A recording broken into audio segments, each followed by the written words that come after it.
Friends. जय श्री कृष्ण। उस समय शिव जी के घर प्रबल थे और उन्होंने जलंधर के शुंभ निशुंभ और महासुर काल नेमि आदि को पराजित कर दिया। यह देखकर सागर पुत्र जलंधर एक विशाल रथ पर चढ़कर, जिस पर लंबी पताका लगी हुई थी, युद्ध भूमि में आए। इधर जय और शील नामक शंकर जी के गढ़ भी युद्ध में तत्पर होकर गर्जना कर रहे। इस प्रकार दोनों सेनाओं के हाथी, घोड़े, शंख, भेरी और दोनों ओर के सिंहनाद से धरती सत्र हो गई।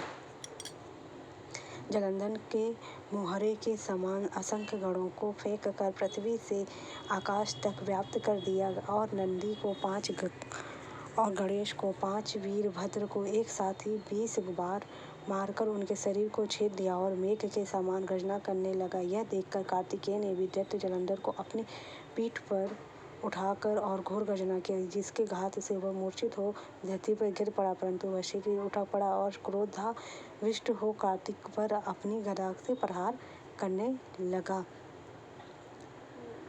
ब्रह्मा जी के वरदान की सफलता के लिए शंकर पुत्र कार्तिकेय पृथ्वी पर सो गए।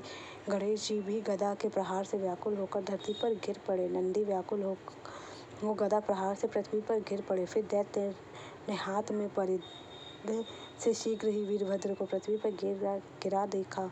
शंकर जी गढ़ चिल्लाते हुए रणभूमि छोड़कर बड़े वेग से भाग चले गए। वे भागते हुए इधर उधर भूमि छोड़ने लगे और वे शीघ्र ही शिव जी के पास गए और व्याकुलता से युद्ध का सब समाचार कह सुनाया। जलंधर की बात सुनकर लीलाधारी भगवान ने उन्हें अभय दे सबका संतोषवर्धन किया। कार्तिक महात्म की 17वें दिन की कथा समाप्त हुई। कार्तिक महात्म में आपको तुलसी पूजा हर रोज करनी चाहिए। तुलसी माता में कच्चे दूध, गाय के दूध से आपको सिंचन करना चाहिए, जिससे कि आपके घर में धन संपत्ति की कभी कमी ना हो।